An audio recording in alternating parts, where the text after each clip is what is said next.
2000 წლის სეზონი ფორმულა 1-ში ეს იყო დრო, როდესაც ტრასაზე ერთმანეთს ეჯიბრებოდნენ ლეგენდები: შუმახერი, ჰეკინენი, კულჰარდი და ბარიკელო. ბრძოლები, აგრესიული თავდაცვები, სტრატეგიული ომები და დაუვიწყარი ემოციები – ეს არის ის ყველაფერი, რაც სეზონის მიმდინარეობისას მივიღეთ. დღეს კი გავიხსენებთ იმ სეზონის ყველაზე დრამატულ მომენტებს და რბოლებს, რომლებმაც განსაზღვრეს მთელი 10 წლეულის ავტოსპორტის ისტორია. თუ არ გინახავთ ამ ისტორიის პირველი ნაწილი, აუცილებლად გადადით ჩვენს არხზე და ნახეთ. და თუ მოგწონთ ეს კონტენტი, არ დაგავიწყოთ ვიდეოს და ლაიქება, არხის გამოწერა და ზარის ღილაკის გააქტიურება. ეს ძალიან მნიშვნელოვანია.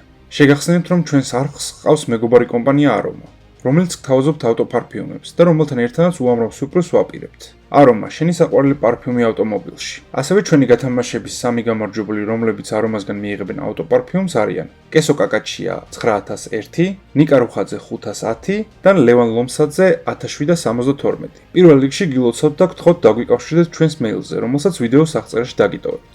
თქვენ უყურებთ პატოგ მემორის, ასე რომ დავიწყოთ.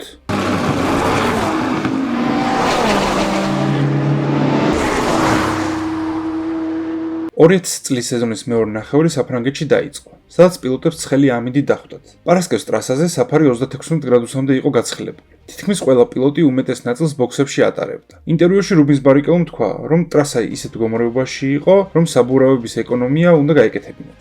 ტექნიკური პრობლემის მიუხედავად, პრაქტიკების სესიაში ლიდერობა დევიდ კულჰარდმა მოიპოვა. მეორე მიხაელ შუმახერი იყო, მესამე კი რუბინს ბარიკელო. საფრანგეთის გრან-პრიმდე გუნდებს ჰქონდათ უფლება ამ ტრასაზე ტესტები ჩაეტარებინათ. ამიტომაც პრაქტიკების სესია არც თუ ისე სანახაობრივი იყო. ამ ყველაფრის გამო ხალხი ითხოვდა, რომ რბოლებს შორის ტესტები აკრძალულიყო და ამ ყველაფრის საპირწონედ პრაქტიკების სესიის დრო გაეზარდათ. შაბათის ვარჯიშებშიც ლიდერობა კულჰარდმა მოიპოვა. აღსანიშნავია ის ფაქტი, რომ ეს მან სათადარიგო ბოლიდით მოახერხა, რომელიც სტანდარტულად ჰეკინენისთვის იყო დაკონფიგურირებული. ჰეკინენმა კი მეორე ადგილი დაიკავა, მესამე კი რუბინს ბარიკელო იყო. რაც შეეხება კვალიფიკაციას, აქ უკვე წითელი ბარონი აღმოჩნდა ყველაზე წინ და მოიპოვა კარიერაში 27 პოლ პოზიცია. მეორე, მესამე და მეოთხე ადგილები კულჰარდმა, ბარიკელომ და ჰეკინენმა გაინაწილეს. სტარტზე მიხაელმა შეინარჩუნა პირველი პოზიცია და ასევე, როდესაც ის თავს იცავდა კულჰარდისგან, ბარიკელომ დრო იხელთა და მეორე პოზიცია მოიპოვა. უკან ასევე ძალიან კარგი სტარტი ჰქონდა ვილნიუსსაც. ის მე-7 პოზიციიდან მე-5-ზე გადავიდა, მაგრამ მარტო მას არ ჰქონია კარგი სტარტი. ფრენსენმაც იდეალურად გასტარტა და მერვე პოზიციიდან მე-6-ზე გადავიდა. მანამ სანამ წინა ეშელონებში სიტუაცია დასტაბილურდა,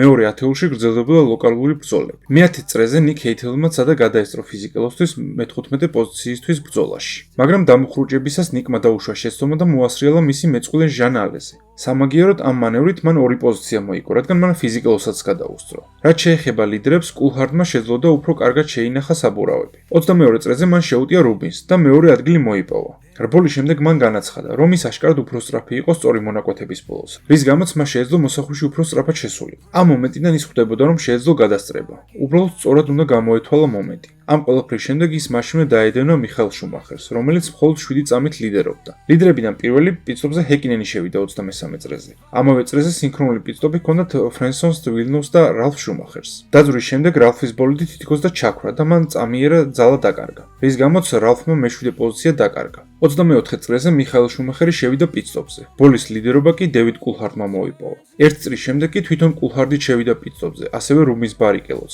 ლიდერობა ისევ შუმახერმა დაიბრუნა. მეორე კულჰარდი იყო, მესამე ჰეკინენი. ბარიკელო კი მე-4 პოზიციაზე გადავიდა. კულჰარდი მალევე დაეწია შუმახერს. ინტერვიუში მიხაელმა განაცხადა, რომ მისი საბურავები ძალიან მალე წვდებოდნენ, განსაკუთრებით პირველი პიტსტოპის შემდეგ. მას მოუწია ფრთხილად იარა, რადგან მეორე გაჩერებამდე ჯერ კიდევ დიდი დრო იყო დარჩენილი. მისი თქმით, კულჰარდმა ამიტომაც გადაუსწრო მას, მაგრამ წითელ ბარონს უბრძოლოდ არ დაუთმია ეს პოზიცია. კულჰარდს 2 ცდა დააჭირდა იმისთვის, რომ შუმახერისთვის გადაესწრო. პირველ ცდაზე მათი ბოლიდები ერთმანეთს შეეხნენ. კულჰარდს ეს არ მოეწონა, რადგან შეიძლებოდა ორივე დამტვრეულიყვნენ და გაბრაზებულმა ხელი დაუქნია შუმახერს და ჟესტების ენით გამოხატა თუ რას ფიქრობდა ამ სიტუაციაზე. როგორ ფიქრობთ, შუმახერი ძალიან აგრესიულად იცავდა პოზიციას თუ ეს უბრალოდ რბოლის ნაწილი იყო? ბოლის შემდეგ კი კულჰარდმა ბოდიში მოიხადა, არასპორტული საქციელის გამო. მე-40 წრეზე მან მეორე და საბოლოო შეტევა განახორციელა და გადაუსწრო შუმახერს. შუმახერს აშკარა პრობლემები ჰქონდა. მას ჰეკინენი და ბარიკელოც წამოეწივნენ. ამ დროისთვის დაიწყო პიტსტოპების მეორე ტალღაც. 42 წრეზე პიტსტოპზე შევიდა იარნო ტროლი. 53 წრეზე კი შუმახერს და ჰეკინენს ჰქონდათ სინქრონული პიტსტოპი. 54 წრეზე კი ბარიკელო გაჩერდა. მისი პიტსტოპი გაიწელა, რადგან მექანიკოსები ვერ ცვლიდნენ წინა მარჯვენა საბურავს. 56 წრეზე კი პიტსტოპზე ლიდერი დევიდ კულჰარდი შევიდა. მისმა გაჩერებამ სწრაფად ჩაიერა და მან ლიდერობა შეინარჩუნა. მეორე პიტსტოპის შემდეგ საბურავების პრობლემა არსად არ გამქრალა. ამიტომაც ჰეკინენი ფეხდაფეხ მიყვებოდა შუმახერს და ელოდებოდა შეცდომას. მიხაელს შეცდომა არ დაუშვია, მაგრამ Ferrari-ს ძრავი დაიწვა, რის გამოც ის გამოეთიშა რბოლას. რბოლის შემდეგ მან რბოლა ასე შეაჯამა. ეს ავტორბოლებია, ვერაფერს ვერ იზავ. საფრანგეთის რბოლა დევიდ კულჰარდმა მოიგო. ჰეკინენი მეორე იყო და მაკლარენმა დუბლით შეასრულა. მესამე ადგილი კი რუბენს ბარიკელომ მოიპოვა. დაიწყო თუ არა ავსტრიის უქმეები, ჰეკინენის მაკლარენი უკვე გაფუჭდა. რემუსის მოსახვევში ის გაჩერდა და აკვირდებოდა თუ როგორ უკროლებდნენ მას მისი მოწინააღმდეგეები. აღმოჩნდა, რომ საფრანგეთის მსგავსად საწვავის ატომბი იყო გაფუჭებული. საბოლოოდ ვარჯიშების სესიის დასრულებამდე ნახევარი საათით ადრე მან შეძლო ტრასაზე გამოსვლა და მეორე პოზიცია მოიპოვა. პირველი კი დევიდ კულჰარდი იყო. ამ დღის სენსაცია იყო ის, რომ მესამე ადგილი მიკა სალომ დაიკავა, მეოთხე კი მიხაელი. შაბათ-დღეს ედი ირვაინი გამოეთიშა ავსტრიის უქმეებს. მას მუცლის არეში ტკივილები აწუხებდა და თვლიდნენ, რომ ბრანძლავის პრობლემა იყო. მის მაგივრად ახალგაზრდა ლუჩიანო ბურტის დებიუტი შედგა. კვალიფიკაციაში შუმახერმა მეოთხე პოზიცია მოიპოვა. მესამეზე რუბენს ბარიკელო იყო, დევიდ კულჰარდი მეორეზე. კარიერაში 25-ით კი პოლ პოზიცია მიკა ჰეკინენმა მოიპოვა. ორივე მაკლარენს ძალიან კარგი სტარტი ჰქონდათ, რასაც ვერ ვიტყვით მიხაელ შუმახერზე. მან ცოტათი დაგვიანებით გასტარდა და პირველ მოსახვევში დამუხრუჭება ადრე დაიწყო. ამ დროს რიკარდო ზონტემ ვერ მოახერხა რეაგირება და მიხაელი მოასრიალა. იმ წამსვე ვერც იანოტრული მოახერხა რაიმე გაეკეთებინა და ისიც შუმახერს შეეჯახა. ამ პილოტებისთვის რბოლა დასრულებული იყო. ამ ინციდენტიდან არც ბარიკელო გამოსულა დაზიანების გარეშე. იმ დროს, როდესაც ზონტემ მიხაელს ეჯახებოდა, ტრული რუბენს უკანა დიფუზორზე შეეჯახა. სასწაულებრივად რუბენსმა შეძლო ბოლიდის დამორჩილება და განაგრძო რბოლა მეშვიდე პოზიციიდან. მესამე პოზიციაზე კი მიკა სალო გადავიდა. როგორც კი სტიუარდმა გაწმინდეს ტრასა, რბოლა განახლდა. ბარიკელო მაშინა შეტევაზე გადავიდა და უკვე რემუსის მოსახვევში გადაუსწრო ბატონს. პედრო დელაროსომ კი ყველანაირი წინააღმდეგობის გარშე გადაუსწრო მიკა სალოს.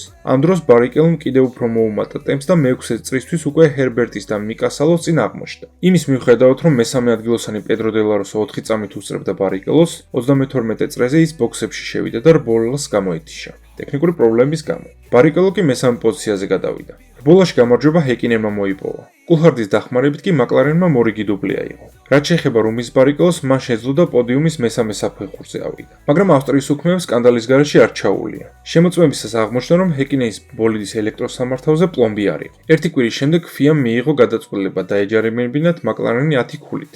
ჰეკინენი გამოძრო ამ სიტუაციიდან და პირად ჩათვლაში მას ქულები არ დააკლდა. შაბათს პრაქტიკებზე მიხაელ შუმახერმა ვერ შეძლო ბოლიდის დამორჩილება და საბურავებისგან გაკეთებულ კედელს შეეჯახა. ამ ყველაფრის მიუხედავად მან მეორე პოზიცია მოიპოვა. პირველი მიკა ჰეკინენი იყო.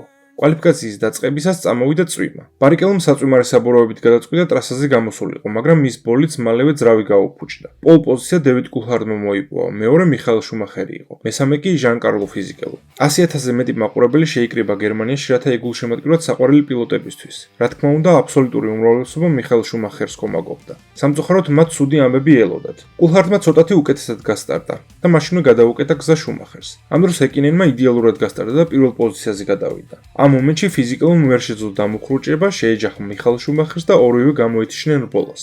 მაკლარენისთვის ყველაფერი კარგად მიდიოდა. ისინი პირველ-მეორე პოზიციას იკავებდნენ. რუბენს კი უკანა პოზიციებზე უწევდა ბრძოლა. მეორე წრეზე რუბენსმა გადაუსწრო ზონტას და ვილნიოვს. მან მერვე პოზიციაზე გადმოინაცვლა. მესამე წრეზე მან ირვაინსაც გადაუსწრო და კიდევ ერთი წრის შემდეგ ფერსტაპენსაც.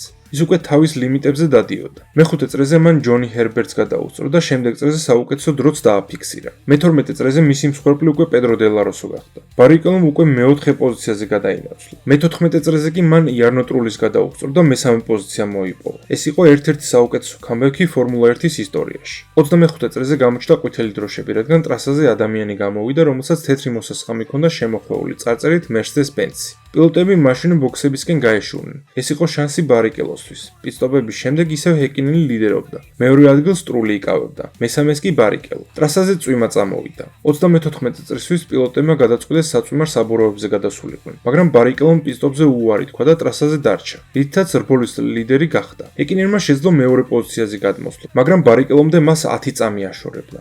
ამ დროს წვიმამ ცოტათი გადაიღო და საბურავების გამო ჰეკინენი უფრო მედროს კარგავდა ბარიკელოსთან მიმართებაში. ბოლოში გამარჯვება ბარიკელომ მოიპოვა. იდეალური პერფორმანსი, იდეალური ტაქტიკა. ეს არის ის ყველაფერი, რაც ჩვენ დროში Ferrari-ს ძალიან აკლია. რბოლის შემდეგ ბარიკელომ ინტერვიუში განაცხადა, რომ სლიკებზე დარჩენა მან გუნდთან ერთად გადაწყვიტა. როდესაც რადიოში როს ბრაუნმა უთხრა, რომ ჰეკინენი ბოქსებში იყო, ბარიკელომ ერთი წრით ტრასაზე დარჩენა და სიტუაციის შეფასება გადაწყვიტა. ერთი წრის შემდეგ კი ბრაუნის თქმით, მას უნდა გაეგრძელებინა რბოლა ცვლილებების გარეშე და ის რბოლას მოიგებდა. მართლაც რომ ეს ასე მოხდა. მეორე და მესამე პოზიციები ჰეკინენმა და კულჰარდმა მოიპოვეს. მეოთხე ადგილი კი ჯენსონ ბატონმა დაიკავა. გერმანიის სწრაფი ტრასის შემდეგ ნელი უნგრეთი იყო. პოლ პოზიცია მოიპოვა მიხაელ შუმახერმა. მეორე და მესამე ადგილები კულჰარდმა და ჰეკინენმა გაინაწილეს. ბარიკელო რბოლას მეხუთე პოზიციიდან იწყებდა. მეოთხე პოზიციაზე კი რალფ შუმახერი იყო. ყველაზე კარგად გასტარტდა მიკა ჰეკინენმა და მესამე პოზიციიდან პირველზე გადაინაცვლა. რამდენიმე წრე შუმახერი ახრეგებდა ჰეკინენის ტემპში სიარულს, მაგრამ შემდეგ ჩამორჩა მას. პარასკევს და შაბათს ფერარის ბოლიდებს იდეალური პერფორმანსი ჰქონდათ, მაგრამ წითელი ბარონეს თქმით, როდესაც ბოლიდის საწვავით მთლიანად გაავსეს, დაიწყო პრობლემები. პისტოვების პირველი ტალღა მიხაელ შუმახერმა დაიწყო 28-ვე წრეზე და გაჩერების შემდეგ ის მეხუთე პოზიციაზე დაბრუნდა. მაკლარენის პისტოპების შემდეგ შუმახერმა დაიბრუნა მეორე პოზიცია, მაგრამ ის ჰეკინენს ვერა და ვერ ეწეოდა. პირიქით ყოველ წრეზე ის უფრო და უფრო ჩამორჩებოდა მას. ასევე კულჰარდიც წამოეწია მიხაელს.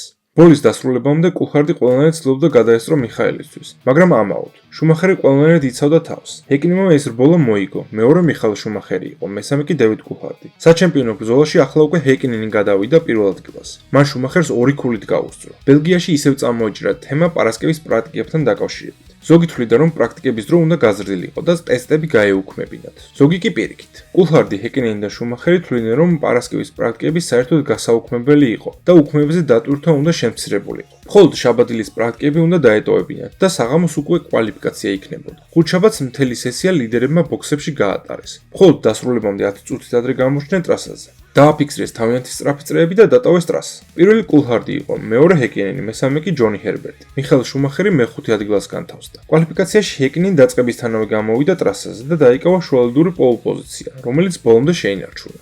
საერთოდ ლიდერები გვიან გამოდიოდნენ ხოლმე ტრასაზე, მაგრამ ამჯერად მაკლარენმა სხვანაირად გადაწყვიტა და პოლ პოზიციაც მოიპოვა. ბოლოს მეორე იარნო ტრული იწყებდა, მესამე კი ჯენსონ ბატონი იყო. შუმახერმა მეოთხე პოზიცია მოიპოვა. ბოლის ერთ-ერთი ყველაზე სანახაობრივი მომენტი სტარტია, მაგრამ ბელგიაში მაყურებლები სტარტის გარეშე დარჩნენ, რადგან კვირა დღე წვიმით დაიწყო და ბოლის სტარტი უსაფრთხოების მანქანის დახმარებით შედგა. მეორე წრეზე ჯენსონ ბატონმა შეუტია იარნო ტრულის, მაგრამ ამაოდ. ამ დროს შუმახერმა შეძლო და მოიპოვა მესამე პოზიცია. პირველ მოსახვევში ასევე მან იარნო ტრულისაც გადაუსწრო. ამ დროს ჯენსონ ბატონმა შეუტია ტრულის. მათ შორის მოხდა კონტაქტი და ტრულის ბოლიდი მოუსრიალდა. ტრასა ნელ-ნელა შრებოდა, ამიტომაც შუმახერი ცდილობდა სულ ტრაექტორიაზე დარჩენას, რათა საბურავები შეენახა. მეხუთე წრის შემდეგ მასობრივად დაიწყო პიტსტოპები, რათა საბურავები გამოეცვალოთ. მაკლარენის პილოტები კი ერთი წრით დაგვიანებით შევიდნენ პიტსტოპზე. მიკა ჰეკინენმა შეძლო და შეინარჩუნა ლიდერობა, მაგრამ კულჰარდი მე-9 პოზიციაზე გადავიდა. მე-14 წრეზე მოხდა ის, რასაც არ ელოდა არავინ. ჰეკინენმა ვერ შეძლო ბოლიდის დამორჩილება და მოასრიალა ის.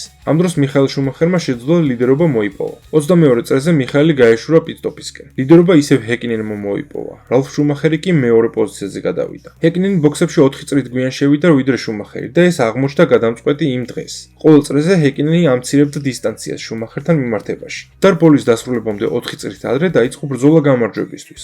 პირველი შეტევა წარუმატებელი აღმოჩნდა. მიხაელმა აგრესიულად გადაუკეტა ჰეკინენს ტრაექტორია. 42 წრეზე ჰეკინენმა კიდევ ერთხელ შეუტია შუმახერს. ამ დროს მიხაელის წინ აღმოჩნდა წრეზე ჩამორჩენილი იკარდო ზონტე. ზონტე ტრასის შუაში იყო განთავსებული. ამ დროს მიხაელმა მას მარცხნიდან გადაუსწრო. ჰეკინენმა კი მარჯვნიდან და მან შეძლო ასევე პირველი პოზიციის მოპოვება. როგორც კი ჰეკინენი წინ აღმოჩნდა, მან დაიწყო დისტანციის გაზრდა და წრეზე თითქმის წამნახევარი მოუგო მიხაელს.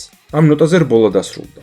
ჰეკინენი პირველი იყო, მეორე მიხაელი, მესამე კი რალფი. კალენდარში შემდეგი მონზა იყო. გრძელი სწორი მონაკვეთები, მაღალი სიჩქარე და ხისტი დამუხრუჭებები. ეს არის ის ყველაფერი, რაც იტალიის ლეგენდარულ ტრასას ახასიათებს.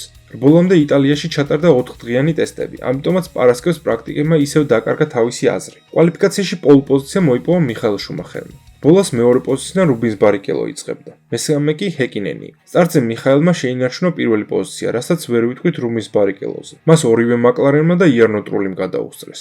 სტარტს ინციდენტების გარეშე არ ჩაუვლია. ედი ირვანი ზაუბერის ორივე პილოტ შეეჯახა, მაგრამ ეს მხოლოდ დასაწყისი იყო. 300 მეტრის მოშორებით ბარიკელომ შეუტია იარნო ტრულის. უკან მომავალმა ფრენსენმა ვერ შეძლო დამუხრუჭება და შეეჯახა ტრულის. ორივე პილოტმა დაკარგა კონტროლი. მოუსრიალდათ ბოლიდები და შეეჯახნენ ბარიკელოს და კულჰარდს. მაგრამ ეს არ იყო ყველაფერი. მეორე ტალღა ჯერ კიდევ წინ იყო. დელაროსომ ვერ მოახერხა დამუხრუჭება, ჰერბერტის ბოლიდ შეეჯახა. შემდეგ ინერციით ზონტეს და ჰაერში აფრინდა. სამწუხაროდ ეროუსის ბოლიდისგან მომძვრალი საბურავი 30 წლის მეხანძრეს მოხვდა, რომელიც რამდენიმე საათში საავადმყოფოში დაიღუპა. ასეთი შემთხვევების შემდეგ როგორ ფიქრობთ, ფორმულა 1 დღეს უფრო უსაფრთხოა თუ ისევ რჩება რისკის სპორტად? ეს ყველაფერი კიდევ ერთხელ გვახსენებს თუ როგორი სახიფათოა ჩვენი საყვარელი სპორტი. ავარიების შემდეგ უსაფრთხოების მანქანა 10 წლის განმავლობაში მიუძღოდა წინ პილოტებს. როდესაც უსაფრთხოების მანქანამ დატოვა ტრასა და შუმახერი ემზადებოდა რესტარტისთვის, მან ერთ მომენტში შეამცირა სიჩქარე, რითაც დააბნია პილოტები. ჯენსონ ბატონმა ვერ მოასწრო რეაგირება და ბარდიურს შეეჯახა. იდეალური პილოტაჟის შემდეგ მიხაელ შუმახერმა მოიპოვა 51 გამარჯვება კარიერაში. ჰეკინიმან და რალფ შუმახერმა მეორე და მესამე ადგილები გაიყვეს.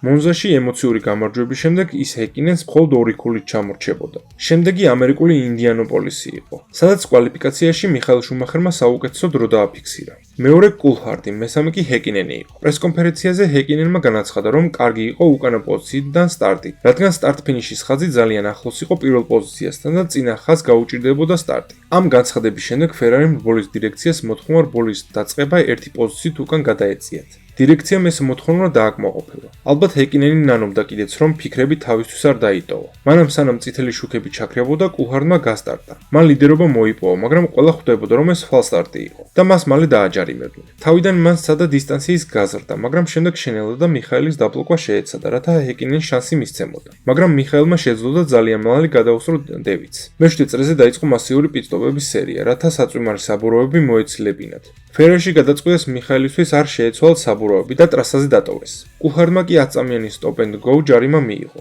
მე-16 წრეზე უკვე შუმახერი შევიდა პიტსტოპზე, რის შედეგადაც მან შეინარჩუნა ლიდერობა. შუმის რამდენიმე წრე ჭირდებოდა საბურავების გასახურებლად. ამ დროს კი ჰეკინენი ტრასაზე დაფრინავდა და ყოველ წრეზე თითქმის წამით უახლოვდებოდა მიხაელს. 26 წრეზე ლიდერების შორის 4 წამი იყო დაშორება. მაგრამ უცბად მის ბოლით ცეცხლი წაეკიდა. ის ბოქსებისკენ გაეშურა, მაგრამ ბოლიდი გაჩერდა და რბოლას გამოეთიშა. ეს ყველაფერი დიდი დარტყმა იყო მაკლარენისთვის და ჰეკინენისთვის. შუმახერი უბრალოდ უნდა მისულიყო ფინიშამდე. აღრავი შეეძლო მისთვის კონკურენცია გაეწია. 71 წრეზე მას ბოლიდი მოუსრიალდა, მაგრამ მას და ბარიკელოს შორის დაშორება იმდენი იყო, რომ ბარიკელომ ვერ შეძლო ლიდერობის მოპოვება. ფერარიმ დუბლი მოიპოვა. პირველი მიხაელი იყო, მეორე რუბინსი, მესამე კი ფრენსენი. სამწუხაროდ კულჰარდისთვის საჩემპიონო ბრძოლა დასრულებული აღმოჩნდა. მან ვერ მოახერხა მაღალი პოზიციის დაკავება და გამოეთიშა საჩემპიონო ბრძოლას. ბოლო ორ ბოლოში ჩემპიონობის ბედი მიხაელ შუმახერს და მიკა ჰეკინენს შორის წყდებოდა. იაპონიაში მიხაელი 8 ქულის უპირატესობით ჩავიდა. ის თუ ბოლოში გაიმარჯვებდა, ნაადრევად გახდებოდა ჩემპიონი. პოლ პოზიციის ბედი გადაწყვიტა 9000-მა წამმა და ამ დუელში გამარჯვებული შუმახერი გამოვიდა. იაპონიაში ის რბოლას პირველი პოზიციიდან იწყებდა. ჰეკინენი მეორე იყო, კულჰარდი მესამე, ბარიკელო კი მეოთხე. ამინდი არაფერ კარგს არ მოასწავებდა. მცირე წვიმამ, რომელიც რბოლის სტარტამდე წამოვიდა, ტრასა არ დაასვლა, მაგრამ ძალიან მოღრუბლული იყო და ნებისმიერ დროს შეიძლება წვიმა წამოსულიყო. ჰეკინენს იდეალური სტარტი ჰქონდა და პირველ მოსახვევამდე გადაუსწრო შუმახერს. დასაწყისისთვის ის ინარჩუნებდა რამდენიმე წამიან დაშორება შუმახერთან მიმართებაში. 22 წრეზე ჰეკინენი პიტსტოპზე შევიდა და მესამე პოზიციაზე დაბრუნდა. მას რიგრიგობით მიხაელ შუმახერი და დევიდ კულჰარდი მიყვნენ. პიტსტოპების შემდეგ ყველაფერი თავის ადგილზე დაბრუნდა. ჰეკინენი ისევ ლიდერობდა, შუმახერი კი მეორე ადგილზე იყო. ჰეკინენმა ისევ გაზარდა დისტანცია მასა და შუმახერს შორის, მაგრამ მალევე მის წინ წრეზე ჩამორჩენილი პილოტები გამოჩნდნენ და ამის გამო ის ყოველ გადასწრებაზე დროს კარგავდა. საბოლოოდ დაშორება 2 წამიდან 0.7 წამამდე დავიდა. მალევე ჰეკინენის წინ ისევ სხვა პილოტები გამოჩნდნენ და გუნდმა გადაწყვიტა ის პიტსტოპზე შეეყვანათ. მათ არ უნდოდა დამატებითი წამების დაკარგვა. ეს გადაწყვეტილება ერთ-ერთი გადამწყვეტი აღმოჩნდა. გუნდმა შუმახერი 3 წრით გვიან შეიყვანა ბოქსებში. რბოლის შემდეგ ინტერვიუში მან განაცხადა, რომ ეგონა ლიდერობას დაკარგავდა, მაგრამ მისი თქმით ბრაუნი აკვირდებოდა ჰეკინენს და ყველაფერი გამოთვლილი ჰქონდა. და როდესაც ის ბოქსებიდან ჰეკინენის წინ გამოვიდა, მისი თქმით ეს იყო ყველაზე გასაკვირვებელი მომენტი მის კარიერაში. ამ მომენტისთვის ყველაფერმა სხვა მეორე პლანზე გადაიწია. ერთადერთი დასამახსოვრებელი რალფ შუმახერის ტრასიდან გადასვლა და რბოლის ნაადრევად დასრულება იყო. შუმახერი ყოველ წრეზე უფრო და უფრო ზრდიდა დაშორებას მას და ჰეკინენს შორის. მის მეორე პიტსტოპამდე თურმე მარონელოში კათოლიკური ეკლესიის ადგილობრივმა მღვდელმა ლოცვა დაიწყო და ღმერთს ევედრებოდა ფერარისთვის გამარჯვება ეჩუქებინა. და აი მართლაც შუმახერმა გაიმარჯვა იაპონიაში და ფერარისთან ერთად გახდა მსოფლიო ჩემპიონი. როგორც იქნა 1979 წლის შემდეგ ფერარი ისევ პირველი იყო. და 2000 წლიდან დაიწყო ახალი ერა, ფერარის და წითელი ბარონის ერა, რომელიც 5 წელი გაგრძელდა. თქვენი აზრით, იყო თუ არა ეს პერიოდი ფორმულა 1-ის ყველაზე ბრწყინვალე ერა? სეზონის ფინალი მალაიზიაში ტარდებოდა. ყველას ყურადღებას ახალი ჩემპიონი იპყრობდა. მართალია პირად შეხვედრში ყველაფერი გარკვეული იყო, მაგრამ კონსტრუქტორის თასისთვის ბრძოლა ჯერ კიდევ არ იყო დასრულებული. კვალიფიკაციაში პოლ პოზიცია მიხაელმა მოიპოვა. ჰეკინენი მეორე იყო, კულჰარდი მესამე, ბარიკელო კი მეოთხე. მაკლარენს ჭირდებოდა, რომ ფერარის მაღალი პოზიციები არ აეღო რბოლაში, თვითონ კი გაემარჯვებინათ. ჰეკინენმა ისევ იდეალურად გასტარტა და ლიდერობა მოიპოვა. მალაიზიის სტარტი ერთ-ერთში იმეორებდა იაპონიის სტარტს. ერთი განსხვავებით, ჰეკინენს ფალსტარტი ჰქონდა. ჰეკინენთან ერთად შუმახერს კულჰარდმაც გადაუსწრო. მის თქმით, ფერარის სუსტი წერტილი ზუსტად რომ სტარტი იყო. მაკლარენში იცოდნენ, რომ ჰეკინენი აუცილებლად მიიღებდა ჯარიმას, ამიტომაც მას თხოვეს, რომ კულჰარდი წინ გაეშვა და შეეცადა ფერარი შეენელებინა. ჰეკინენს სხვა არაფერი ჰქონდა დარჩენილი და კულჰარდი წინ გაუშვა, მაგრამ ისეთ ცუდად გააკეთა ეს ყველაფერი, რომ ჯერ მას შუმახერმა გადაუსწრო, შემდეგ კი ბარიკელო. ასევე მას მთელი წრე უურცი უტევდა. იმის შემდეგ, რაც ჰეკინენმა თავის ჯარიმა მოიხადა და მე-18 პოზიციაზე გადავიდა, კულჰარდის შეცდომის ჯერიც დადგა. ის ყველანაირად ცდილობდა დისტანცია გაეზარდა. ერთ-ერთ მოსახვეში ის აგრესიულად შევიდა და რადიატორში ბალახი მოხვდა. რამდენიმე წრის შემდეგ მაკლარენის ინჟინერმა ტელემეტრიაში შეამჩნიეს, რომ ძრავის ტემპერატურა გაიზარდა. ამის გამო მას პისტომზე მოუწია შესვლა. შუმახერმა კი ლიდერობა მოიპოვა. კულჰარდი კი მე-6 პოზიციაზე გადავიდა. ბოლოში მიხაელ შუმახერმა გაიმარჯვა, მეორე დევიდ კულჰარდი იყო, მესამე რუბენს ბარიკელო, მეოთხე კი მიკა ჰეკინენი. ფერარიმ კონსტრუქტორის თასიც მოიგო და გუნდმა ეს ალისფერი პარიკებით აღნიშნა. დამიწერეთ კომენტარებში, რომელი რბოლა ან მომენტი იყო თქვენი ფავორიტი 2000 წლის სეზონიდან. მადლობა ყველას, ვინც ბოლომდე უყურეთ ვიდეოს. არ დაგავიწყეთ ვიდეოს მოწონება და არხის გამოწერა. კომენტარებში აუცილებლად გამიზიარეთ თქვენი აზრი ვიდეოს შესახებ. თუ ფორმულა 1 გიყვართ, შემოვერთით ჩვენ Facebook ჯგუფს Paddock Memories. ლინკს კომენტარებში დავტოვებ, სადაც ერთად განვიხილავთ ფორმულას ირგვლივ მომხდარ ამბებს, გასულ და მიმდინარე სეზონებს.